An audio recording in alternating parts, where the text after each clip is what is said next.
Good morning Britain. Viewers were left up in arms after the news that 19 councils are believed to be considering legal challenges against the government in a bid to stop hotels being used to house asylum seekers.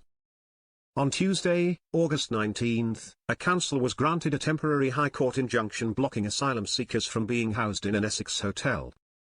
The injunction was sought by Epping Forest District Council to stop migrants being placed at the Bell Hotel in Epping, which is owned by Somani Hotels Limited. In recent weeks, thousands of people have protested near the hotel after an asylum seeker living there was charged with sexually assaulting a 14-year-old girl in the town. After sharing the distressing news, ITV hosts Adil Ray and Charlotte Hawkins welcomed Labour Minister Catherine McKinnell onto the show to get a better understanding of the government's plans to tackle the issue. Adil began, "Where else are you going to put these asylum seekers? What is the plan?" To which the Minister of School Standards declined to answer the questions, instead sharing the difficult system they inherited from the previous government. She replied, "We inherited a huge mess in terms of our immigration system from the previous government. At its peak in 2023, they had 400 asylum hotels, it's now down to 210. We've committed to ending the use of hotels for asylum seekers, but we've said it will take until the end of this parliament to achieve that. There are many ways that we are tackling this, one of which though is to tackle the backlog of claims, because many of these people are just waiting in these hotels for their asylum cases to be processed.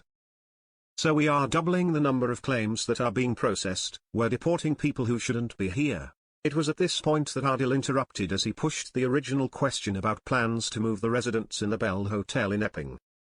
He urged, "Let's look at those living in the Bell Hotel.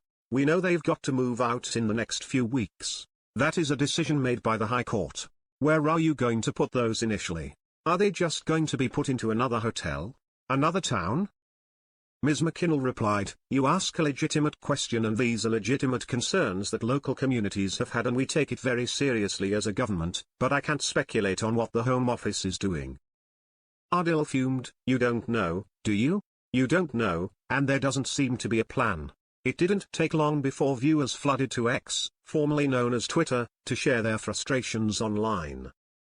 One user penned, "Another MP who thinks the public are stupid. She thinks by responding to Adil and Charlotte's question that is such an important question but then doesn't answer it will make people feel better. It was a pathetic interview, we need better quality MPs in all parties, it's insulting." Meanwhile, others slammed the broadcaster for grilling the politician who doesn't specialize in immigration.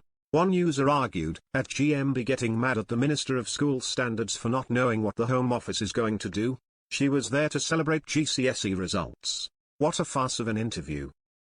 Another agreed, a dreadful interview, two presenters being rude and unprofessional, bullying someone on something that isn't their job, it's just opportunistic bullying.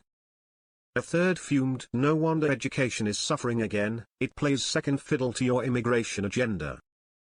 You get someone from education on and all you are really bothered about is immigration. This is why it's all being blown out of proportion and made worse because it's what you want.